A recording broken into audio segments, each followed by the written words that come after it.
For some people, if that frame is held of, really getting that we're here for just so much time, it allows us to tap into our wisdom and into the realness of what is important to us. And if we can remember that in the midst of daily life, it allows us to align ourselves at times that we might in some way create suffering and instead move towards healing. And this to me is most obvious, or one of the areas. I'm going to name two ways that aspiration can come alive in the midst of our lives. One is in the midst of when there's some distance with another person, some conflict, some stress.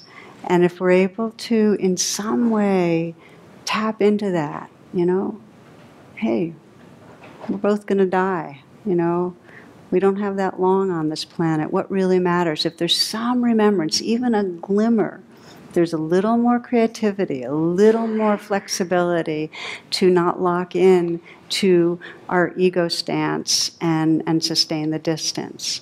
So, as an example, just to share with you, one woman had a kind of lifelong standoff with her older sister. This woman was the kind of non-traditional bad girl of the family. She got into trouble when she was younger. She would say the wrong thing, be misunderstood. She felt unappreciated. She didn't get invited to one of the niece's weddings. Her sister and her had a particularly bitter argument. But their dad had died and their mom was sick. They were forced together for the holidays. So as she described it, there's Thanksgiving, and she's ready for difficulty, and they get into a disagreement about her mother's diet, because she, of course, suggests gluten-free, and she's very holistic and so on. And her sister's going, oh, everything's got to fit your philosophy. And so finally she walks out of the room all injured and hurt, and convinced her sister hates her, and convinced there's something wrong with her, but there's also something wrong with her sister, and that she can't make her I can't make her like me, she doesn't understand me, she doesn't care. So she, she's practicing meditation. She goes, okay, so she pauses and gets that she's having a hard time and just says, tries to offer some kindness to herself and deepen her attention. And she starts asking the question we're talking about tonight. Okay, so what matters? What's my intention here? And the first layer that came up was, I want to be respected. I want to be seen. I want her to understand me. And that she felt that was a young place. And so she asked again, so what really is my intention? Now, just to put it on hold, I'm going to make a comment here, which D.H. Lawrence, I think, put it the best when he said, that he described our layered wants, and he says it's not what the self wants, it's what the deepest self wants. And it takes some diving. Anytime we pause and say, what's my intention? There's going to be layers there. We're not going to come up with some real deeply, noble kind of intention instantly. We might come up with all sorts of other layers, as she did. But just to keep asking, so what is it really? It's an inquiry. So for her, as she deepened, as she started diving in, it was loving connection. And she also wanted to be helpful. So that became her prayer. Can I bring this intention? May I create some more understanding and care and love between us? So for the rest of the evening, she was more there, and she didn't need to assert her opinion or defend so much. Fine, that ended. A month later, they're back again, Hanukkah, more ease, laughing together over some old family story. And later that night, her sister shared with her a tough time she was having with her teenage son. Something had shifted. She thanked her for listening, for being a good shoulder. And for this woman, she said that she realized in between the two holidays that she had been living with this demand that her sister understand and appreciate her. There was this inner demand. And that when she shifted from this ego's intent I will be understood, God damn it. You know, to this, sometimes the ego's well to the heart's well, and I've mentioned that phrase a few weeks ago. That made all the difference. Because she shifted from a small egoic self's intention to an intention that really arises from the who we really are and carries us home to the who we really are. From my will or my ego's will to the heart's will.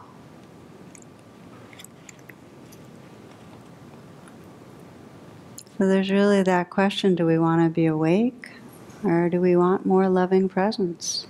I mean, do we want to be right? Scrape that. Let me start again on that one. There's that question, do we want to be right or do we want to have more loving presence? And we get addicted to being right, so it's not an easy one. So again, if you just reflect for a moment, you might you might close your eyes and just sense briefly, just to touch into the possibility here, a situation where you encounter conflict with someone that is close to you. Now, not major conflict, not the kind of conflict that you go into rage, but more just where there's something that creates tension or separation. And let yourself bring up that situation in your mind for a moment.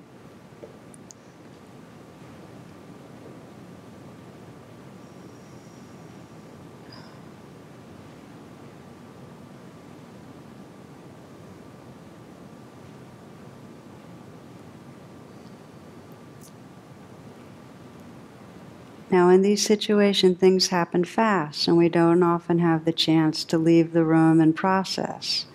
But for the sake of this practice, slow it down and imagine the situation and just slow down the pace so that you give yourself the space in your imagination to ask the question, okay, what matters here?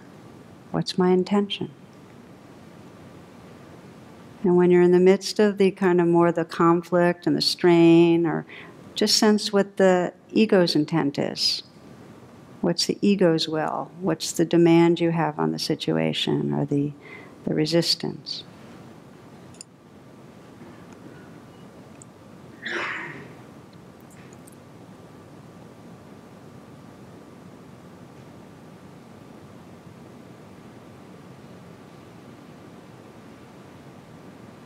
When there's conflict, the ego's will is usually coming from some fear, some holding on to wanting power, rightness.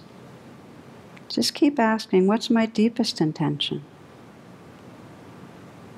Not in any way judging yourself, just with gentleness.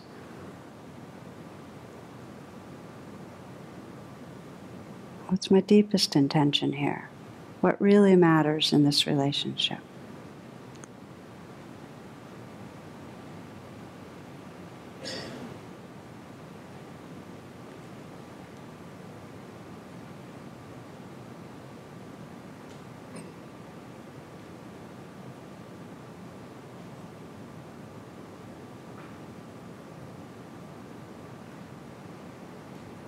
You might imagine how things would unfold if you were able to remember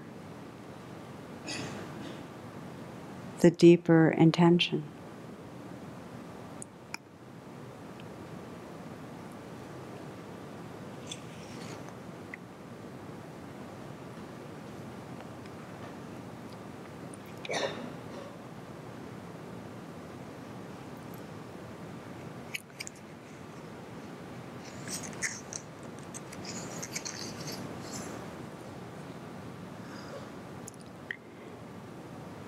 Just keeping that in mind, again, the challenge is that when we're stressed, we forget.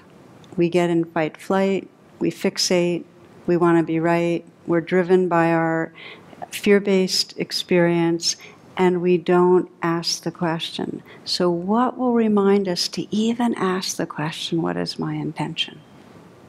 What will help us is if every day when we're not stressed out, when we're maybe meditating for a few moments, getting quiet, we remind ourselves of our aspiration. We reflect on it.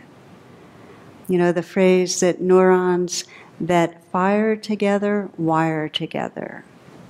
That what we pay attention to, say it's our aspiration to connect, that becomes more and more the energy behind our words and actions. In other words, where attention goes, energy flows. So the more moments you remember your aspiration, the more your neural patterning, the pathways will lead you there, will lead you to that remembrance and will inform your action.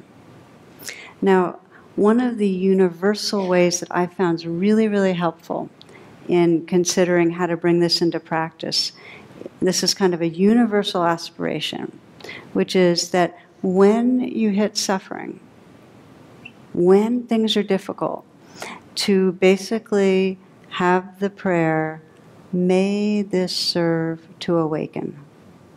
That no matter what it is, and this is called the Bodhisattva Aspiration in the Buddhist tradition. Bodhisattva is an awakening being.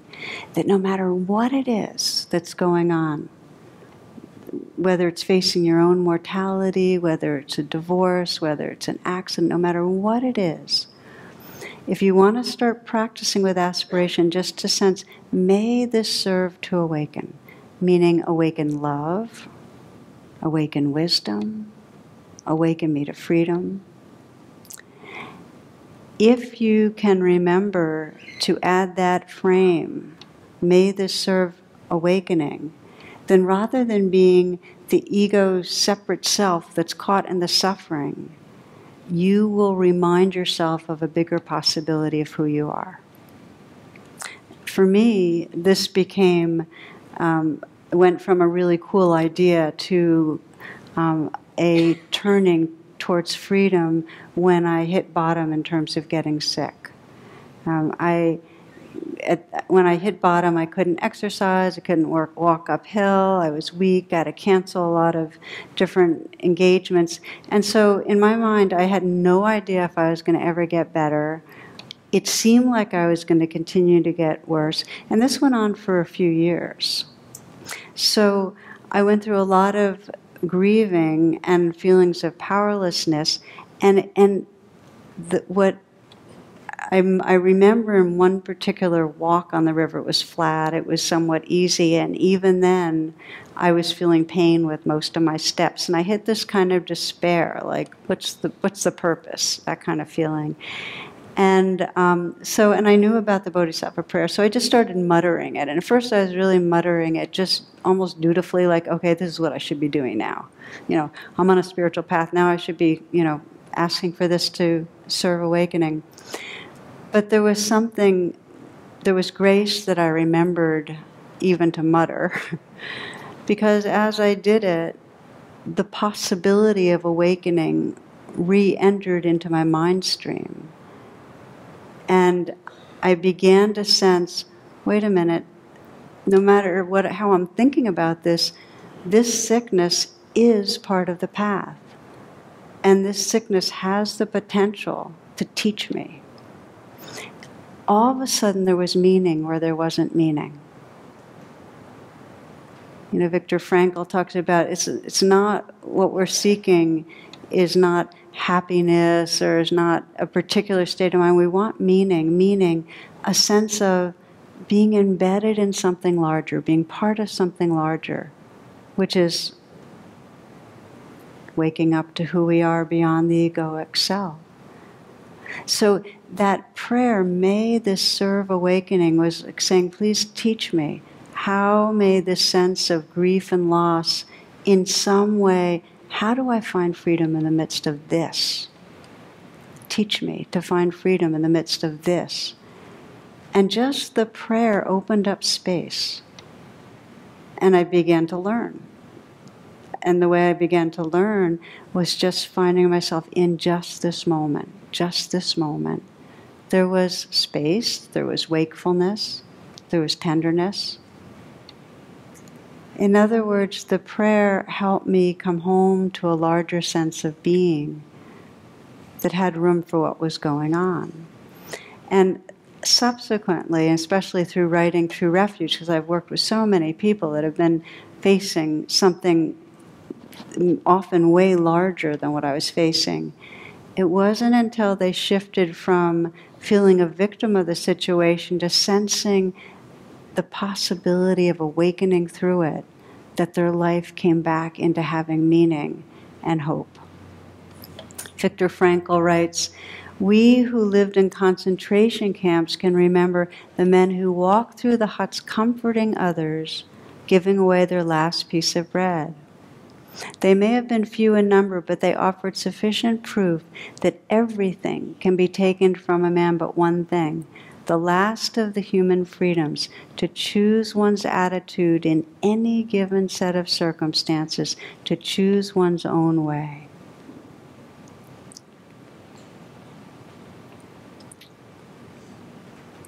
By remembering what matters, we're choosing our own way.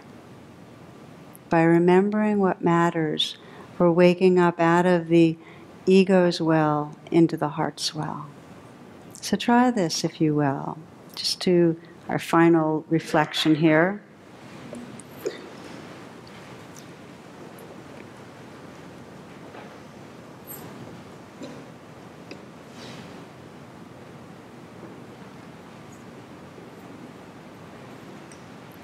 And as you pause, feel your breath.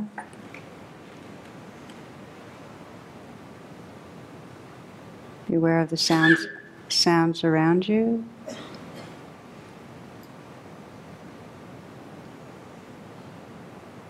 And sensing your life right now, you might bring to mind something that's going on that feels challenging, that you perhaps wish wasn't happening, that you might want different.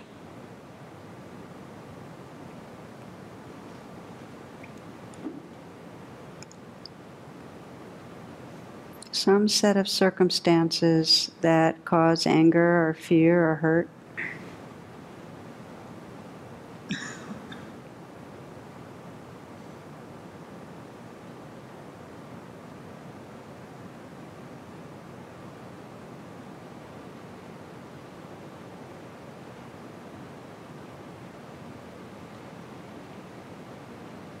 And notice how you've been regarding it. What has your attitude been?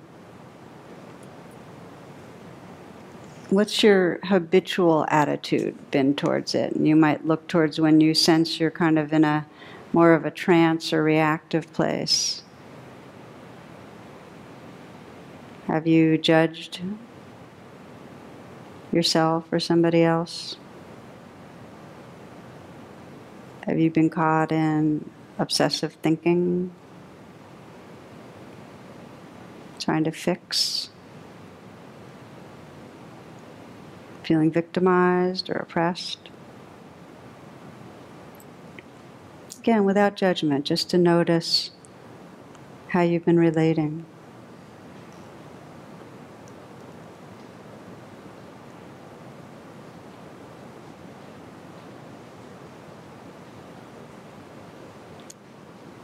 And then sense the possibility. Try on this Bodhisattva's Aspiration, mentally whispering the words, "May this serve awakening." You can use your own language. May this serve, my heart opening. May this serve compassion. May this serve wisdom. May this serve more freedom.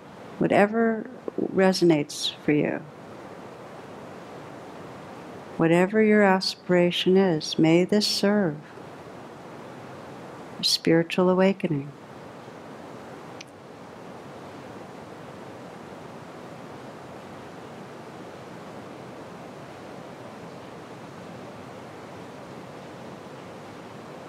And notice if you say it again and let it drop into the most sincere part of you, that which really longs to be free.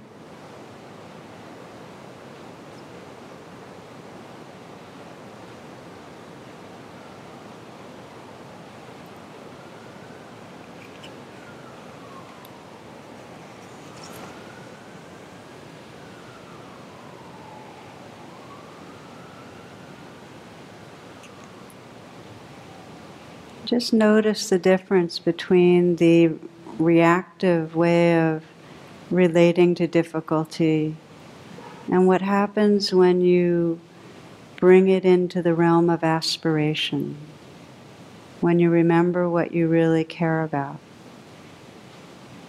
May this serve freedom. May this allow me to love without holding back. May this teach me about awakening.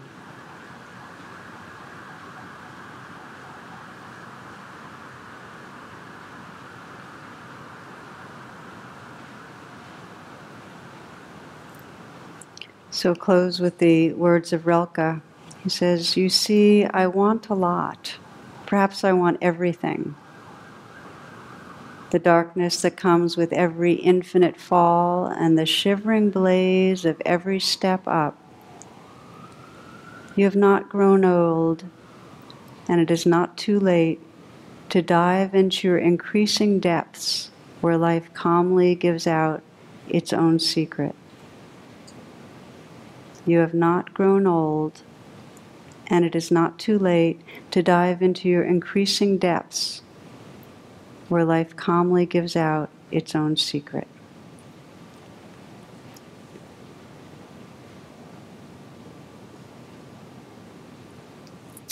Namaste, and thank you for your attention.